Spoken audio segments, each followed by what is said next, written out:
Hi hello welcome to Sakshi cinema. అగ్ని పరీక్షలో దుమ్ము లేపింది శ్రీజ దమ్ము. ఏ టాస్క్ ఇచ్చినా చకచకా ఆడేసేది. బ్రేకులు లేని బైక్లా మాట్లాడడం మొదలు పెడితే ఆపేదే కాదు. ఫుల్ ఎనర్జీతో తెలుగు బిగ్ బాస్ 9వ సీజన్లో అడుగుపెట్టింది. కానీ ఇక్కడికి వచ్చాక సీన్ రివర్స్ అయింది.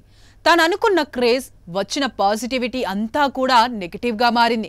ప్రతి విషయానికి నోరేసుకొని పడిపోవడంతో శ్రీజపై నెట్టింట విపరీతంగా ట్రోల్ జరుగుతోంది.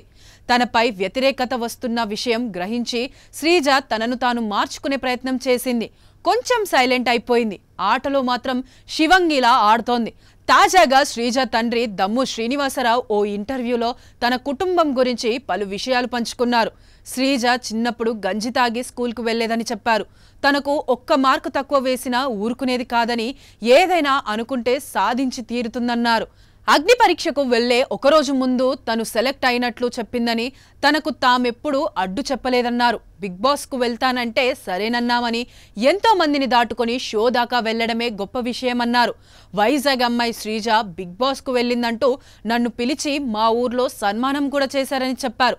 తాను పారిశుద్ధ్య కార్మికుడినని, నా వృత్తిని కించపరిచేలా ట్రోలింగ్ వీడియోలు చేస్తున్నారని ఆవేదన వ్యక్తం చేశారు. చెత్త తీసుకెళ్లడం అంటే మామూలు విషయం కాదు.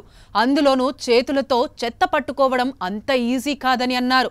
నా కూతురు చెత్త బ్యాగ్ పట్టుకున్న వీడియోను చూపిస్తూ చెత్త బండి వచ్చిందమ్మా చెత్త బండి అనే వాయిస్ పెట్టి ట్రోల్ చేస్తున్నారని వాపోయారు. తాను ఇంటింటికి వెళ్లి చెత్త తీస్తా, నా పనిని కించపరుస్తూ నా కూతురిపై కామెంట్లు చేస్తున్నారు. ఈ విషయంలో చాలా బాధేసింది అని చెప్పుకొచ్చారు.